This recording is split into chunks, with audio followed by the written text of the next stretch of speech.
अस्सलामुअलैकुम दोस्तों, drama serial अंगना के नेक्स्ट आने वाली एपिसोड में आप लोग देखेंगे कि जहां तक जहन की मां अचानक से घर आ जाती है और जहन को पता भी नहीं चला कि वो अपनी बीवी के साथ मज़े से रह रहा था। मॉम से कहती है, जहन की मॉम जहन को कहती है कि बेटा मेरा वेलकम नहीं करोगे तो यार कैसे वेलकम करे। आपने जो हुक्म दिया था उस जहन ने तो पूरा नहीं किया।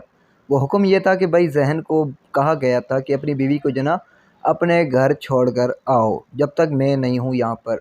और यहाँ पर जो ना जहन ये सारा गुस्सा अपनी बीवी पर ही निकाल रहा है, इशाल पर। आखिर क्यों यार, सारी गलती इसकी क्यों है भाई? जहन भाई गलती तो आपकी है ना, गुस्सा इस पर क्यों निकाल रहे हैं?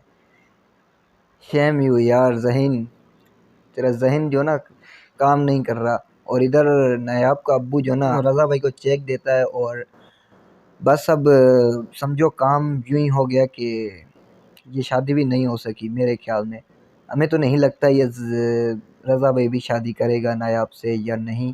और इधर जब दादी से पूछा जाता है, मतलब दादी कहती है कि नायाब का जो सामान है वो शादी के बाद जा सकता है तो अच्छी बात है, क्योंकि शादी से पहले नहीं जा सकता। तो अब आप दोस्तों का क्या ख्याल है? आप दोस्तों की क्या राय? क्या नायाब की शादी होगी? और क्या इशाल को ज़हीन तलाक देगा या नहीं? अपनी राय का इंतज़ार कमेंट सेक्शन में कीजिए। अगर वीडियो अच्छी लगती है तो यार लाइक कमेंट शेयर करना मत। एक छोटी सी रिक्वेस्ट, बड़ी मेहनत से वीडियो बनाते हैं तो कम से कम यूट्यूब चैनल को सब्सक्राइब कीजिए। तो इंशाल्लाह मिलते हैं नेक्स्ट वीडियो में, तब तक के लिए अल्लाह हाफिज़।